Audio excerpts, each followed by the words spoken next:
Ja, grüß euch beieinander. Und einen sakrisch guten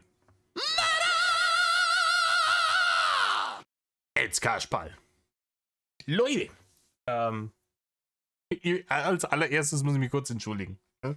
Hochoffiziell entschuldigen, ich habe mal wieder Prokrastination betrieben. Ich war im schwierigen Mindset, war nicht gut beieinander und ich habe die letzten 1,5 Monate, glaube ich, sträflichst vernachlässigt, meine Kommentare zu beantworten. Ich werde das ändern. Ich habe am Wochenende Zeit. Ich setze mich mal 1-2 Stunden hin und hole das nach.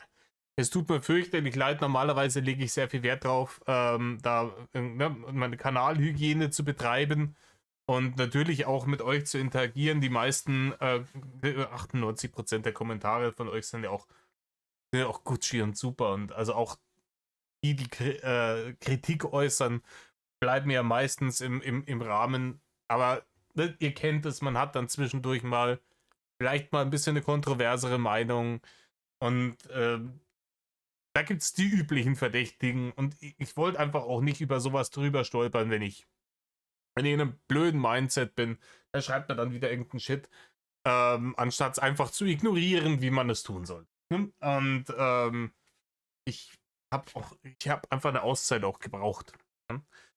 Wie gesagt, ich verspreche es euch, am Wochenende kümmere ich mich drum. Genau. Ich habe euch theoretisch hätte ich euch das schon mal gesagt. Ich habe euch nämlich gestern, hatte ich das auch am Anfang drin, ein Stunden-Video aufgenommen. Einer Reaction, die ihr niemals sehen dürft, weil bizarrerweise 18,36 € im Monat mich nicht berechtigen, eine Reaction drauf zu machen auf den Content vom Öffentlich-Rechtlichen, den ich damit mitbezahlt habe.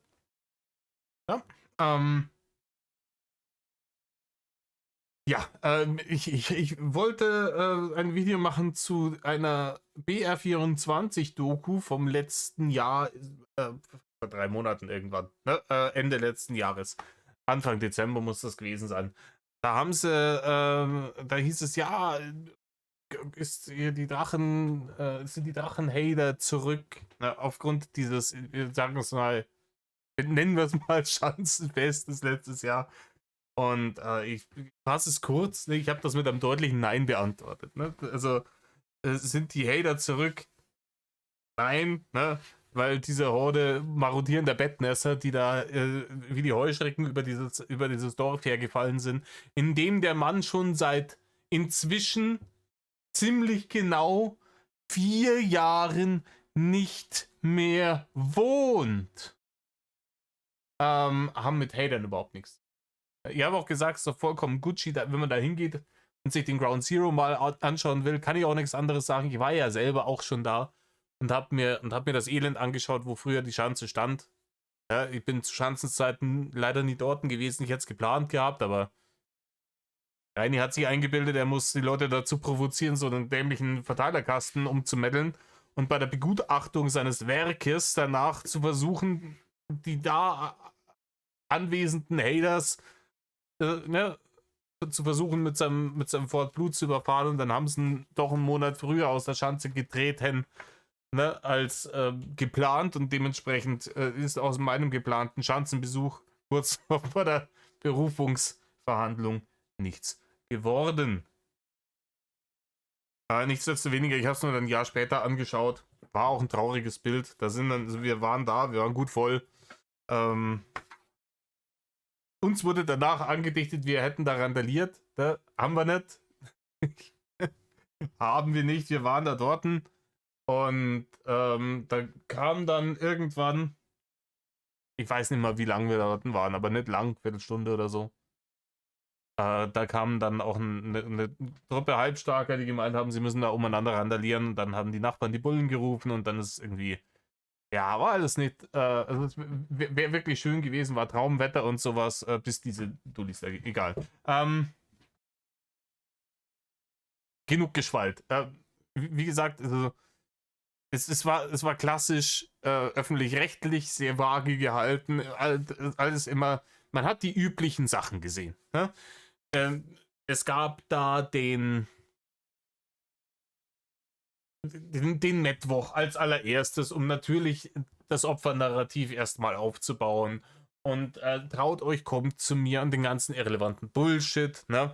Alles, was Reini maximal als Opfer dastehen lässt, man hat dann zwar schon gesagt, ja, er macht da hier Ding, aber man hat es sehr vage gehalten und es war schon deutlich zu erkennen, Reini als Opfer darzustellen und als diese Problematik Cybermobbing da wieder aufzumachen mit dem schlechtestmöglichen Beispiel dafür, ja, war das Ziel dieser Nummer. Ich weiß nicht warum, wenn man immer dasselbe Video zu dem Thema macht als öffentlich-rechtlicher Rundfunk, warum macht man sich die Mühe? Also das Y-Kollektiv hat schon so eine kernbehinderte Scheiße rausgebracht damals.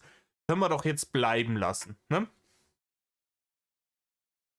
Können wir die Gelder vielleicht in sinnvollere Dinge stecken und vielleicht dafür sorgen, dass oder keine Ahnung, vielleicht finden wir mal jemanden, der wirklich eine objektive, in die Tiefe gehende Reportage über dieses Thema machen würde, wo er wirklich nicht nur die Schandtaten, der Basegod war auch immer, ist immer dabei, ne? Nicht nur die Schandtaten der in Anführungsstrichen Hater zum Besten gibt, die ne, Riesenbombe, die sie ihm dann ausgeschmaßt haben und den ganzen Scheiß, ne? Und sondern halt auch Verfehlungen von Reini. Vielleicht auch mal auf Sachen eingeht, die er im Discord gesagt hat, als er sich unbeobachtet gefühlt hat. Vielleicht mal darauf eingeht, welche Vorwürfe gegen ihn schon im Raum standen und welche Dinge er Frauen bzw. Mädchen oft in seinen YouNow-Streams gegenüber gesagt hat, wie gesagt, in irgendwelchen Discord-Leaks oder dergleichen Bärchen-Leaks, wie er da Leute belästigt hat und sowas und so weiter und so fort. Alles nicht vorgekommen.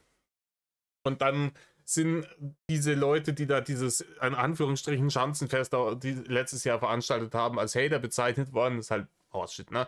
Die haben da Bilder gezeigt. Digga, da waren Leute dabei, die sind noch nicht mal gekalbt worden an dem Tag, als Reini schon auf Lach schon irgendwie die Lachnummer der Nation war. Es ist wirklich höchstgradig lächerlich. Die Typen, die sie da dann interviewt haben, ne, wo der Promillewert im Blut höher war als der IQ im nüchternen Zustand und den du die Verwandtschaft der Eltern auch schon wieder am Nasenspitzel hast absehen können. Es ist ein fürchterliches Ding gewesen. Ich hätte es euch gerne geboten. Ich habe über eine Stunde drauf reacted, habe es hochgeladen. YouTube hat gesagt, nope, überall gesperrt, Copyright etc. etc. etc. Dementsprechend gehen wir jetzt heute mal wieder auf Streamen. Wir gehen nicht auf Streamen, sondern wir reacten auf Streamen. Weil ich es interessant fand, ne? Was hier gesagt wird, und da wollte ich meinen Senf noch dazugeben. Es geht hier um diese Fanblast-Thematik und vielleicht geht es dann später noch um, ich vergesse immer den Namen, wie heißt die? Milchbaum? Keine Ahnung, ne? Schauen wir uns vielleicht auch noch an. Aber jetzt erstmal schauen wir uns dieses an. Genau. Dementsprechend. Hockt euch her, sagen wir mehr. Reißt euch eine Häube auf. Oder stürzt euch einen Ofen oder macht euch einen Tee oder whatever rocks hier baut. Ja. Mir ging einer in die Fanblast-Thematik. Um kurz vorher nochmal zu sagen, was ist passiert. Letztes Jahr großer Skandal. 2 Content Creator haben unabhängig voneinander an Videos gearbeitet, die versetzt rauskamen. Klengarn und Rob Bubble, auf den haben wir ja auch schon mal reacted. Zum Thema Fanblast. Fanblast ist eine Firma, die von Knossi gegründet wurde, mitgegründet wurde und stark beworben wurde, wo es darum ging, intimeren Kontakt zu seinen Lieblingscreatoren zu bekommen. Und es waren größtenteils halt irgendwann sehr viel, ne, OF-Creatorinnen. Und die haben natürlich nicht selber mit den Leuten geschrieben. Also es hieß, man hat den Leuten gesagt, du musst schon Fuffi zahlen pro Monat, dann kriegst du die Handynummer von Creatorin XY oder auch Creator XY und kannst mit den Leuten dann schreiben. Die haben natürlich nicht mit denen geschrieben, sondern die haben dann mit anderen Leuten geschrieben. von irgendeiner Agentur und die haben denen dann die Kohle aus den Rippen gejodelt. Davon hat natürlich die Konzernführung nichts gewusst. Die sind da ganz kalt erwischt worden, die kann ja gar nichts dafür. Ja? Das ist genauso wie damals mit VW und dem Dieselskandal. Ne? Die Top-Manager, die haben keine Ahnung gehabt, dass da beschissen worden ist. Das hat irgend so ein Ingenieur auf eigene Faust gemacht. Wissen wir Bescheid.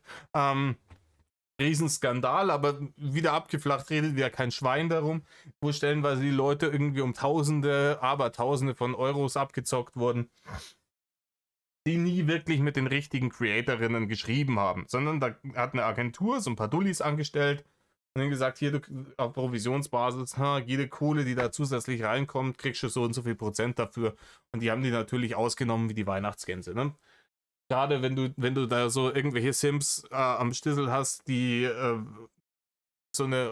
sich vielleicht auch in so eine OnlyFans-Creatorin verliebt haben, denen wurden dann halt Geschichten erzählt, boah, ich brauche dringend hier Barne oder was weiß ich, ne, bitte überweise oder zahl für irgendwelche Fotos.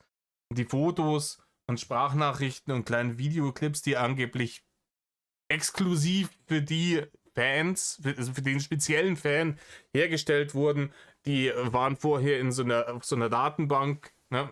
Da waren dann verschiedene Ordner mit den Namen von den Creatorinnen und egal als wer man gerade geschrieben hat, gehst du auf den Ordner und schickst dem halt, wenn er daran zweifelt, dass es wirklich die Creatorin ist, waren da auch vorgefertigte Sprachnachrichten drin, also harter Betrugsbullshit, ne? Knossi hat natürlich gar nichts gewusst, ne? Weil Knossi ist ja kein Geschäftsmann, haben wir gelacht. Und ja, das ist mehr oder weniger die Krux an der ganzen Sache. Und jetzt hat sich bei Streven hier eine ehemalige Creatorin gemeldet anscheinend. Hier Fanblast Creatorin Bericht Schweigen, nennt er hier diesen Abschnitt. Und den schauen wir uns jetzt mal an. In der Hoffnung, dass Streven, ein privater Creator, ich habe auch 2 Tage gewartet jetzt, ja, dass der, ich hätte die Scheiße eigentlich gestern schon reacten wollen, aber ich wollte die 2 Tage jetzt noch fertig warten, weil da neulich wieder ein Thema war mit Reactions und sowas und ich finde das vollkommen in Ordnung zu sagen, ihr wartet 2 Tage mit den Reactions, damit die Hauptklicks des OG-Creators auf dem Kanal bleiben. Das finde ich eine sehr kommode Regelung, weil in den ersten 2 Tagen kriegst du über 90% deiner Klicks auf so ein Video und was dann danach ist, eher marginal und das kann man dann verkraften, wenn darauf reacted wird, finde ich wir hatten das Thema mit der Reactions 50-50 oder so ein Scheiß, hatten wir ja auch schon mal hier. Und das war so ein Ding, wo ich mit Klängern ein bisschen sehr kritisch war. Die Nummer über Fanblast war ein extrem gutes Video. Hab da aber, ich wollt's reacten, ich weiß aber nicht, ich weiß, warum ich es nicht gemacht habe, weil da zu dem Zeitpunkt dann wieder Haufen los war hier mit den Leaks von dem letzten Bärchen. So, genug Geschwalt. Ich rede jetzt schon wieder seit fast einer Viertelstunde. Wir hören uns jetzt an, was die Fanblast-Creatorin denn so für Insider-Tipps zu geben hat. Kleine Spoilerwarnung. Ich mag ihn hier wirklich. Streven ist ein sympathischer Kerl und ich finde, der macht hier das echt wirklich gut. Aber er ist gespenstisch naiv. So viel möchte ich euch schon mal spoilern. Jetzt gehen wir rein.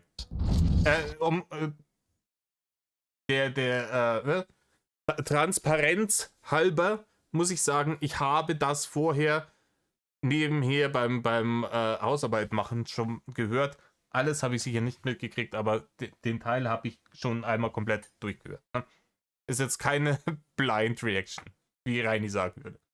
In letzter Zeit ist es ja ziemlich ruhig um Fanblast geworden. Fanblast hat ihre Aufarbeitungsstatements gelöscht und die Creator haben im Grunde immer nur gesagt, dass man nicht... Ja, diese Aufarbeitungsstatements, die waren ja auch god awful einfach. Das war auch so ein Ding, wenn man das so, ja, wir machen das jetzt hier transparent mäßig, so dass die Leute wissen, ob sie dann mit der echten Creatorin schreiben, so, wenn man gedacht, dann macht das Ganze überhaupt keinen Sinn. Das ganze Prinzip daran ist, dass man sagt, hier, du kommunizierst mit der tatsächlichen Creatorin. Wenn niemand bezahlt Kohle für diese scheiß Nummern oder sonst irgendwas, wenn ihm von vornherein klar gemacht wird, dass er da mit irgendeinem Hiopai von so einer Agentur schreibt. Ne? Und ich hoffe wirklich, dass die Verantwortlichen von dieser Fallenblast-Scheiße alle in den Knast kommen. Alle, die da mitgemacht haben. Alle. Die Typen, die bei der Agentur gearbeitet haben, die Chats geführt haben in den Knast, die Leute, denen die Agentur gehört haben in den Knast. Und wenn sich wirklich einwandfrei nachweisen lässt, dass Knossi wohlwissend das alles so mitgemacht hat und da abgecasht hat noch nebenher, auch der in den Knast. Weil das ganz, ganz, ganz, ganz fürchterlich räudige Nummern sind, wo man mit den Gefühlen dieser Menschen gespielt hat, wo man sich auch wirklich eiskalt ausgenommen und manipuliert und gegaslightet hat. Und auf die allerübelste und ekelhafteste Art und Weise, und das absolut, sowas gehört drakonisch bestraft, weil ansonsten macht das Schule. Ne? Das Risiko, wenn man erwischt wird, die Konsequenzen erdulden zu müssen von so einer Aktion, muss meiner Meinung nach extrem hoch sein, und zwar angepasst an dem, ne, was die potenziell an Kohle machen. Und die haben abartig ekelhaft viel Kohle mit dieser Scheiße gemacht. Ne? Weil die stellenweise Leuten 10.000 Euro, 15.000 Euro dergleichen aus den Rippen geleiert haben. Und dementsprechend muss da bei sowas meiner Meinung nach die Strafe extrem hoch angesetzt werden, damit die Versuchung nicht da ist zu sagen, boah, egal, kannst du mal versuchen. Man kann theoretisch in einem Jahr wirklich sich gut gesund stoßen an der Nummer. Ne? Ja, aber weiter.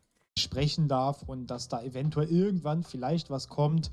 Das sind alles Aussagen, bei denen man nicht mehr damit rechnen konnte, dass dann noch was kommt. Nun hat sich allerdings eine Creatorin von Fanblast bei mir gemeldet und einige interessante Dinge verraten, die ich euch hier einmal zeigen möchte.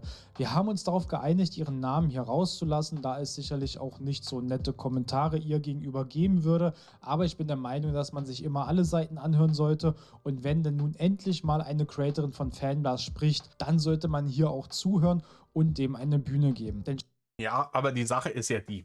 Ne? Also die Sache ist ja die. Wenn da jemand spricht und dem der Person eine Bühne geboten wird, muss man natürlich extrem kritisch sein. Weil das ja jemand ist, der von diesem ganzen System mit profitiert hat. Ja? Aber wir hören uns das nochmal an, es ist wild. Egal, hören wir mal rein. scheinbar wurden nicht nur die Fans von Fanblast abgezogen, auch die Creator wurden nicht unbedingt fair behandelt. Glaube ich nicht. Sage ich jetzt schon mal. Sie bestätigte mir, dass es da so eine Art Tresor gab, womit man dann fix auf Bilder und Videos zugreifen konnte, die man zuvor dort hochgeladen hat. Merkt euch das, es gab eine Art Tresor, also eine Cloud, eine Datenbank auf einer Cloud, auf der da zugegriffen werden konnte. Was ich vorher gesagt habe, ne? Wo diese Creatorinnen vorgefertigt so und so viele Bilder reingeladen haben, Kurzclips, Videos reingeladen haben, Sprachnachrichten reingeladen haben, die dann von den Leuten von der Agentur benutzt werden konnten, um diese dann an die Fans zu verkaufen, die dann dafür Geld gegeben haben, in dem Glauben, das käme direkt und exklusiv von der Person, deren Nummer sie ja sich da angeblich geholt haben. Damit man das dann dementsprechend den Leuten schicken kann. Das nur als Info, weil ich gleich eine Sprachnachricht von ihr einblenden werde, wo sie von einem Tresor spricht. Das ist damit gemeint. Und sie hat mir auch Screenshots zugeschickt, die ich dann, wenn es gerade passt, während der Memo einblenden. Wie gesagt, das mit dem Tresor ist eine wirklich wichtige Nummer, ne? Dass die werde. Ich habe mir dafür ihr Einverständnis eingeholt und wir haben uns darauf geeinigt, dass sie in einer einzelnen Memo nochmal die Dinge zusammenfasst, die sie mir im Gespräch mitgeteilt hat. Ich spüre euch die Memo einmal komplett ab, blende dann auch die entsprechenden Screenshots ein und bin dann gleich wieder da. Ja, also ich habe mich Im Übrigen, die Screenshots habe ich nicht gesehen. Ich hatte das Handy in der Hosentasche, als ich das gehört habe. ich weiß gar nicht, im Juli 2025 bei Fanblast angemeldet und habe da auch die ganze Zeit selber geschrieben. Es war wirklich sehr, sehr zeitintensiv. Im Übrigen, ich weiß nicht, er sagt nicht, was für eine Creatorin das ist, ne? Ob es TikTok ist, ob es YouTube ist, ob es OF ist, ob es Twitch ist. Die Wahrscheinlichkeit, dass es ORF ist, wahrscheinlich hoch, aber keine Ahnung, ne? Also ich wusste auch nichts von diesen ganzen Agenturen und war auch echt sehr überrumpelt, als es dann vor 2 Monaten da alles durch Rock Bubble aufgedeckt wurde. Und Also erstens mal wurde das vor 3 Monaten über Kleingun schon aufgedeckt. Rob Bubble hat dann nun nochmal das tiefergehende, ausführlichere Video hinausgemeldet. Aber sie sagt hier, sie wusste. Wir hören es jetzt nochmal an. überrumpelt, als es dann vor 2 Monaten da alles durch Rock Bubble aufgedeckt wurde und habe Also sie wusste nichts davon, sie wurde überrumpelt, als das da alles aufgedeckt wurde. dann halt auch 2 Monate wirklich jetzt gar nichts mehr da gemacht. Ich habe mich da nicht mehr angemeldet. Ich will damit einfach nichts mehr zu tun haben mit Fanblast. Sie hat da 2 Monate nichts mehr gemacht. Und ja, 2 Monate war ich jetzt halt inaktiv da, aber meine ganzen Medien waren weiterhin halt im Tresor da hochgeladen. Sie hat auch Medien in den Tresor hochgeladen. Merken? Und dann hat mich mein Freund vor ein paar Tagen angesprochen und mich gefragt, ob ich denn immer noch oder ob ich jetzt wieder Fanblast betreibe. Und dann habe ich gesagt, nee, seitdem dieser Skandal da aufgeflogen ist, habe ich mich da nie wieder angemeldet. Ist auch zweifelhaft, ne? Weil warum sollte ihr Freund auf ihrem Fanblast-Account sein? Das macht überhaupt gar keinen Sinn. Der muss ja hoffentlich nicht bezahlen dafür, dass er mit ihr texten kann, ne? So, ich will damit überhaupt nicht in Verbindung gebracht werden. Wieso? Ja, du postest da seit ein paar Tagen schon wieder irgendwelche Statusbeiträge und ja, ich war es nicht. Dann stand da irgendwie sowas bei wie, ich freue mich so, das Wochenende steht vor der Tür, habt ihr Pläne? Und ich habe halt dann gesehen, als ich mich wieder angemeldet habe, dass die Leute teilweise halt auch auf diese Status-Postings, die da abgesetzt wurden, ohne meine Erlaubnis, auch reagiert haben, aber die Chats wurden dann noch nicht beantwortet. Dann hatte ich halt in die Fanblast-Gruppe geschrieben, die ich da halt ja mit jemandem, mit so einem Mitarbeiter bekommen habe, als ich mich halt da. Es steht auch kein Datum da, gell? Ich lese es mal vor. Hey, wir nutzen momentan meinen Fanblast-Account, da wurde ein Status gepostet, der ist nicht von mir. Das kann ja nicht sein, bla bla bla. Hier, vielen Dank für deine Nachricht, das nutzt niemand externes deinen Account. Status-Postings hatten wir gemacht, um deinen Fans etwas Content zu zeigen. Wir haben aber natürlich dafür gesorgt, dass künftig keine weiteren Status-Postings mehr für den Account veröffentlicht werden. Bitte entschuldige für die bla bla bla bla bla.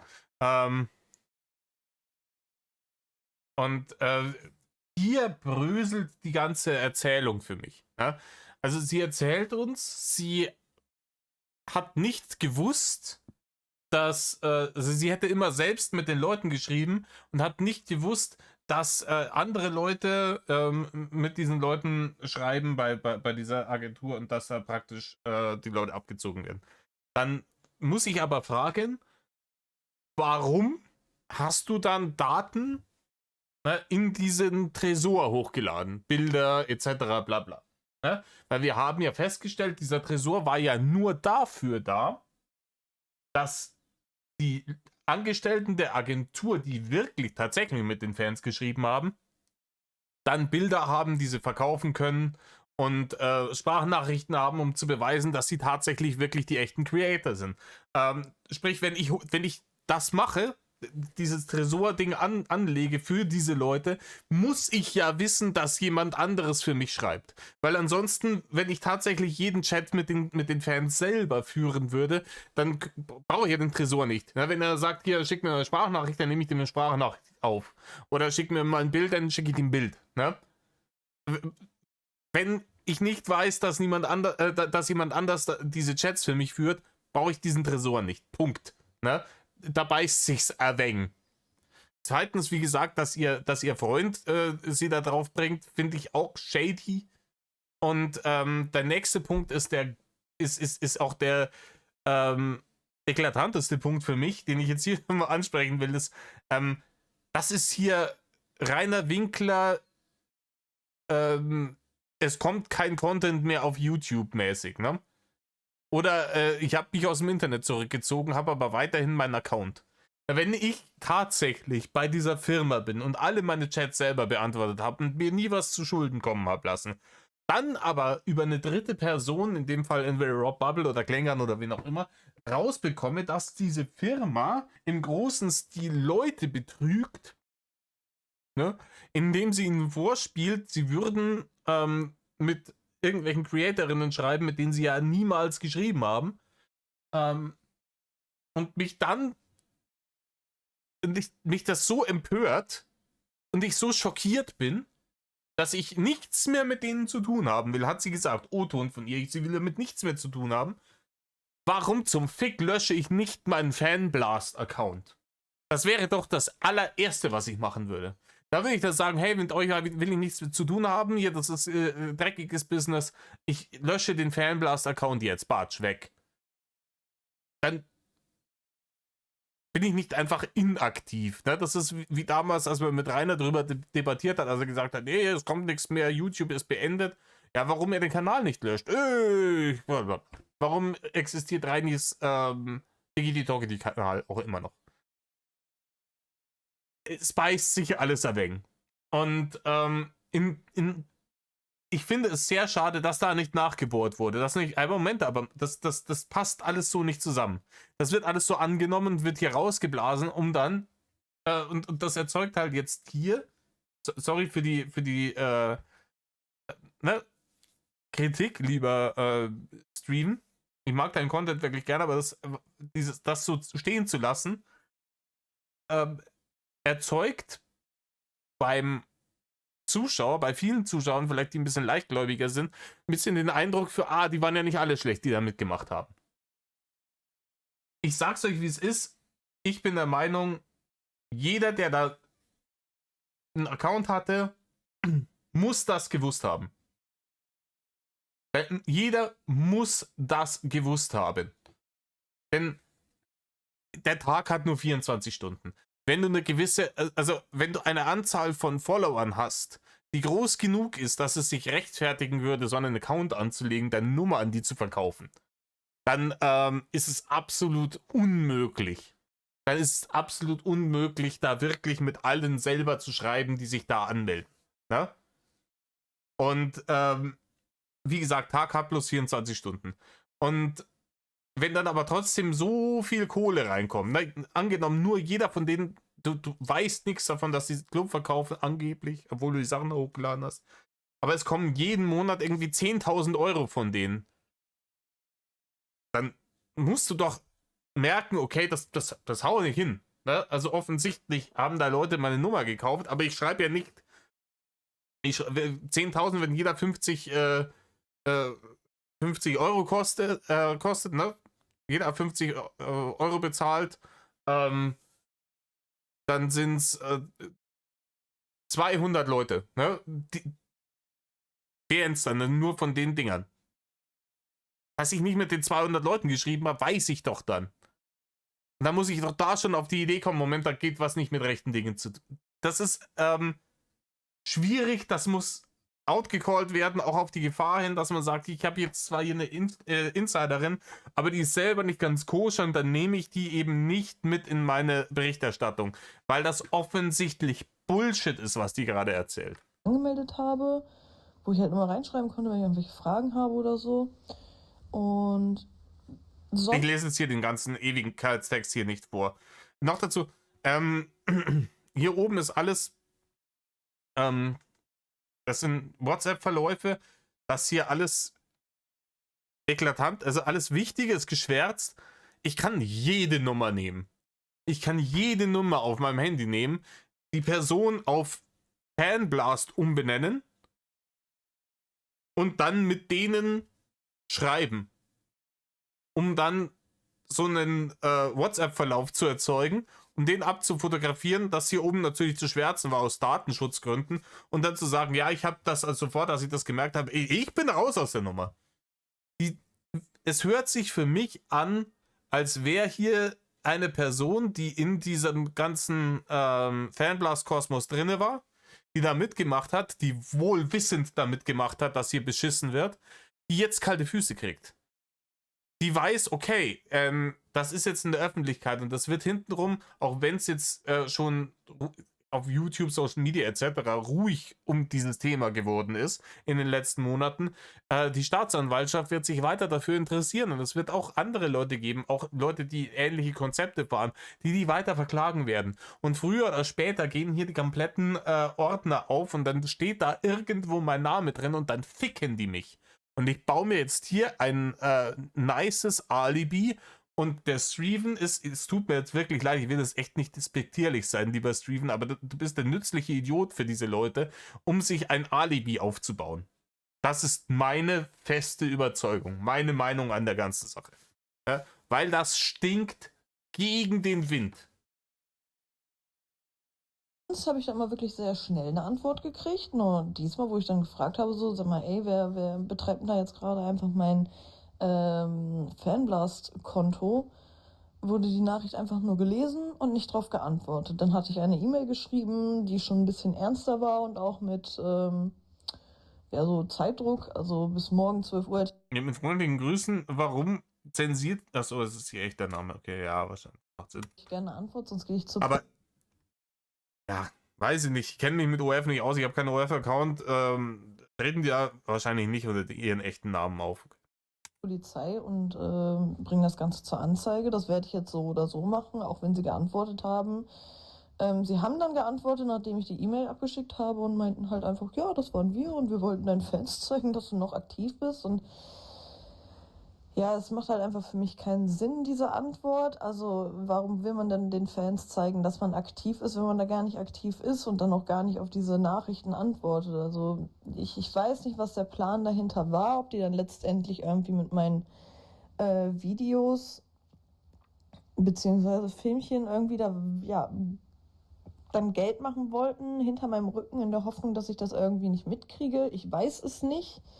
Ich will das auch niemandem unterstellen, aber das sind dann halt erstmal so Gedanken, die man sich macht. Ja, und wie gesagt, keine Ahnung, wenn diese Videos und die Filmchen, wie sie sagt, was sich für mich schon sehr nach OF anhört, da schon bei denen in diesem Tresor in der Cloud sind, dann macht die ganze Story, die sie erzählt, keinen Sinn mehr. Und ja, dann hatte ich denen noch vorgehalten, also dann, nachdem sie diese Antwort geschickt hatten, hatte ich noch geschrieben, dass ich das überhaupt nicht verstehe. Wir haben diese WhatsApp-Gruppe, sie hätten noch einfach mal nachfragen können. Meine Antwort wäre aber so oder so halt nein gewesen. Ja, sicher wäre es das gewesen. In dem Fall glaube ich jedoch sogar, weil, also, ich nehme an, also Dinge, die ich hier glaube, ist, dass sie aufgehört hat, ihren Fanblast-Account zu bespielen, als der Skandal öffentlich geworden wurde. Das glaube ich hier. Ne? Weil das wahrscheinlich so ein Oh-Shit-Moment war. Und ich glaube ihr,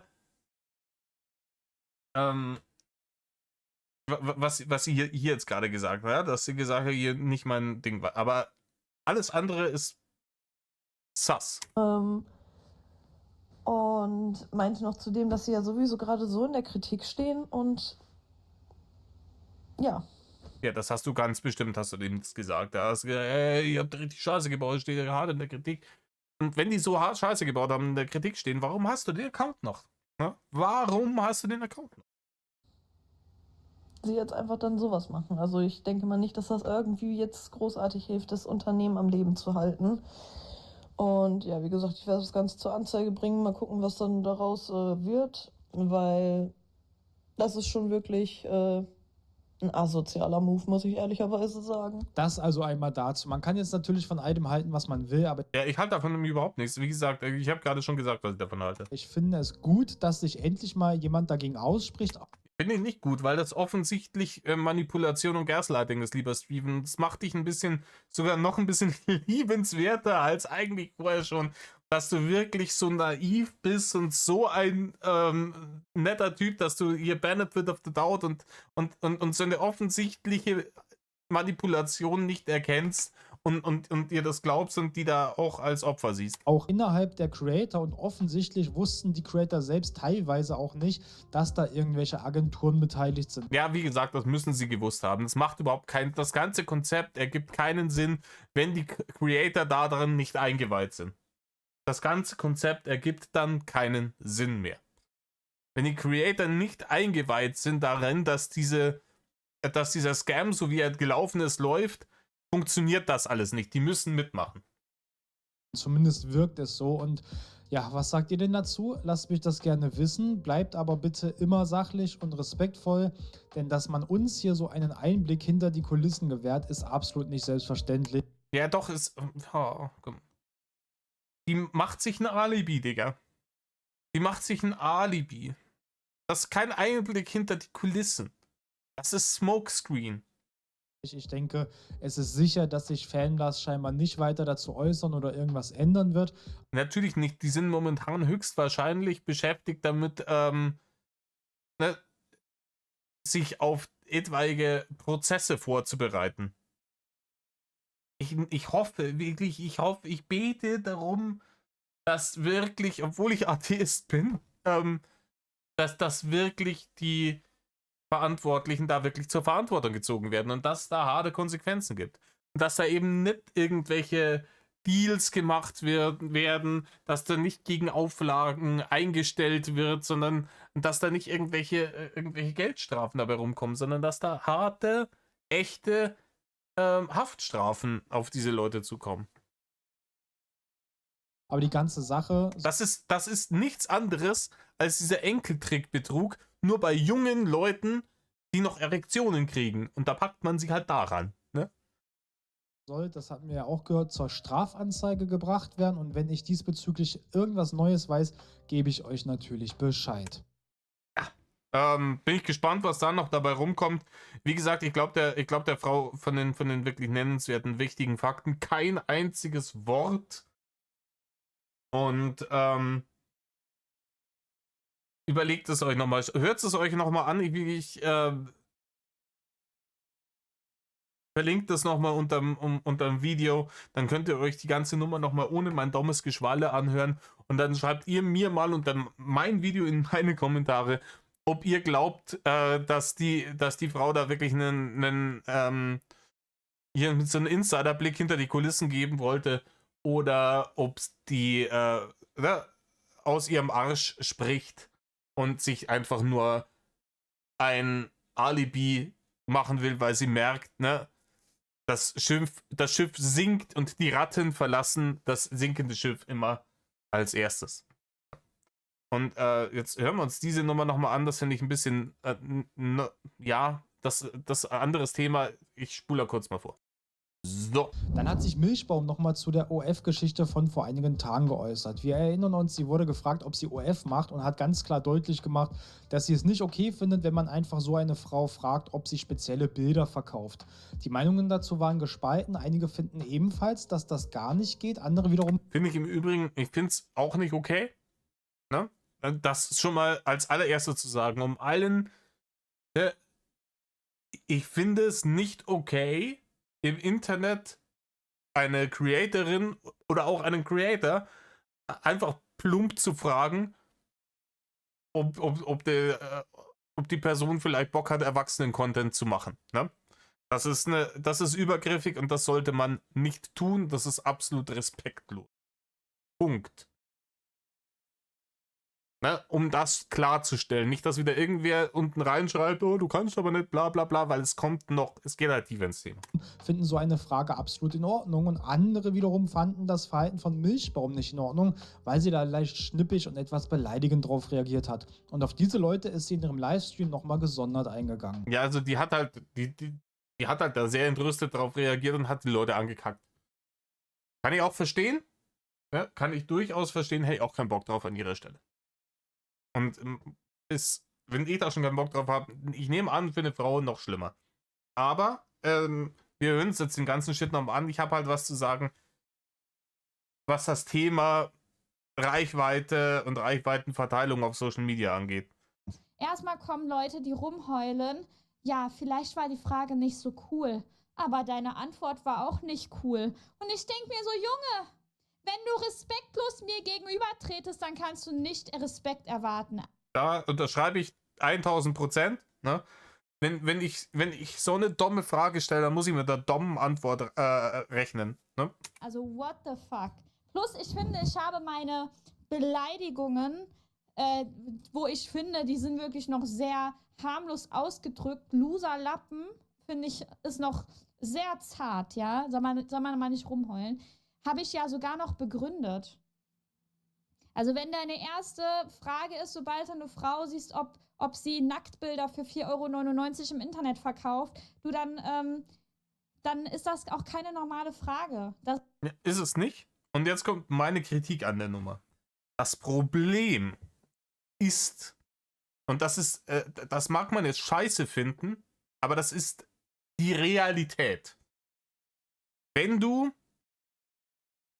es ist traurig, ich wünschte auch, dass es nicht so wäre, aber wie gesagt, man kann die Realität nicht mit, hätte und wäre es doch, und ich würde aber gern weg argumentieren. Wenn du so, ne, wenn du dich so gibst, wenn du so es lockt halt die Leute an. Ne? Jemand wie ich, wenn sich jetzt hier in den Stream stellt, der wird wahrscheinlich nicht gefragt werden, ob er OF macht. Und das Traurige ist eben, dass leider Gottes viele Creatorinnen, gerade wenn sie junge, attraktive Frauen sind, einen Großteil, ich würde wirklich sagen, einen Großteil der Community, vielleicht nicht den größten Teil, aber sagen wir mal, keine Ahnung, ne? Einen nennenswerten zweistelligen Prozentsatz der Community sich halt aus irgendwelchen Creeps und Sims zusammensetzt. Und dass das natürlich auch Teil der Wahrheit ist, dass diese extreme Reichweite, die sie zum Beispiel hat, und vor allem wahrscheinlich da wirklich der allergrößte Anteil des Geldes, das sie über irgendwelche Streamspenden, Bits und dergleichen kriegt, von genau diesen Leuten kommen. Und wenn, und ob du willst oder nicht, als junge, attraktive Frau, gerade wenn man sich so ein bisschen so das Bild von ihr, wie sie da sitzt, ist halt ein Magnet für Creeps. Ist so. Und damit muss man sich befassen, bevor man sich da reinsetzt, dass die kommen. Ne? Und dass Creeps solche Fragen stellen, ne? Wenn's aussieht, spricht und sich benimmt wie Belle Delphine, dann wird es danach gefragt, ob es so ist wie Belle Delphine. Das ist alles, was ich dazu zu sagen habe. Und wie gesagt, ich finde es scheiße, dass das die Realität ist. Aber die ist es nun mal, und so naiv schätze ich sie nicht ein. Ich nehme an, dass das eine intelligente junge Frau ist. Und die wird wissen, dass natürlich eine junge, attraktive Frau, die sich da ins Internet stellt, genau solche Leute natürlich anzieht wie das Licht die Motten.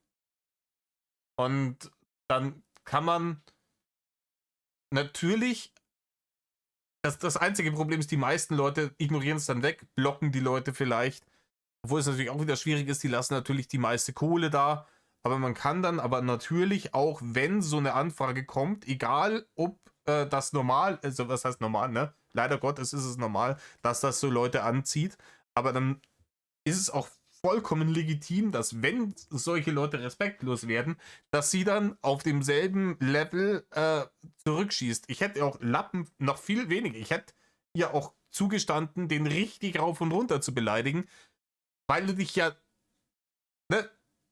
sonst auch nicht vor diesen Leuten wehren kannst. Also entweder wegignorieren und blocken und stillschweigen oder direkt drauf. Das ist vollkommen in Ordnung. Aber sich zu wundern, dass diese Leute kommen, ne? Wenn ich sage Freibier, werden Freibiergesichter auftauchen. Dann brauche ich mich aber danach nicht beschweren, dass die da sind. Wisst ihr, was ich meine? In diesem Sinne, Leute. Tut nicht, was Reidi tut. Tut nicht, was diese Fanblast-Dullis tun. Tut, was sie hier tut, zu 50%. Ne? Wundert euch nicht darüber, dass so ein Content wie von ihr halt auch mit diesem bisschen diese Fisselstimme und dieses ein bisschen, dass das halt Creeps anzieht, wundert euch darüber nicht. Aber wenn jemand respektlos zu euch wird, scheißegal, ob ihr eine Frau seid oder eine junge, attraktive Frau oder ein alter, kreisliger Sack, ja, wenn euch jemand wirklich offensichtlich respektlos gegenüber tritt, habt ihr auch schuldet ihm keinen Respekt. Scheißegal, wie viel Kohle der auf eurem Kanal schon gelassen hat. Ja? Und dann könnt ihr ihm auch ordentlich einen vor Latz kacken. In diesem Sinn. Haut rein, Mellow.